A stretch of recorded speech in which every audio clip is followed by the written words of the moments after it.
mēs runājam par Eiropas Savienības fonda plus programmas pakām, gan pārtiku, gan higēnu, kas arī jau faktiski tiek dalītas trūcīgajiem un maznodrošinātajiem, kur atbilst šīs programmas nosacījumiem.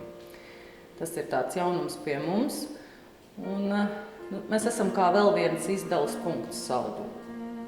Jo esam pilsētas centrā, līdz ar to tiem, kas, teiksim, dzīvo kaut kur šeit, nav jādodas uz izdalas punktu ārpus pilsētas, jo daudziem jau arī nav šī transporta.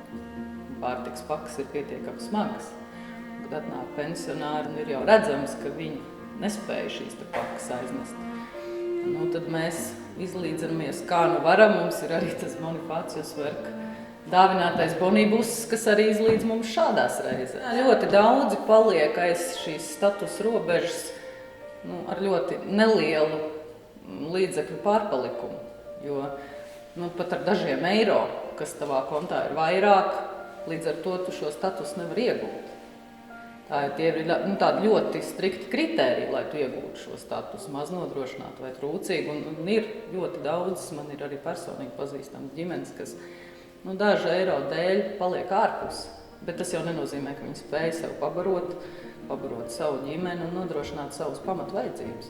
Silts ēdiens, apģērbs, pārtiks paciņi vai kāds kopā būšanas pasākums pie mums ir vēstījums cilvēkam par to, ka, lai arī kādā situācijā viņš atrodas, viņš nav viens.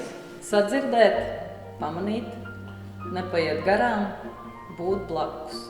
Manuprāt, tie ir mūsu biedrības darba atslēgas vārdi. Jā. Labdien!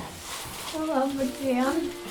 Šeit no Maltas palīdzības dienas atbrauc pie jums ciemos, atvedām gardumus.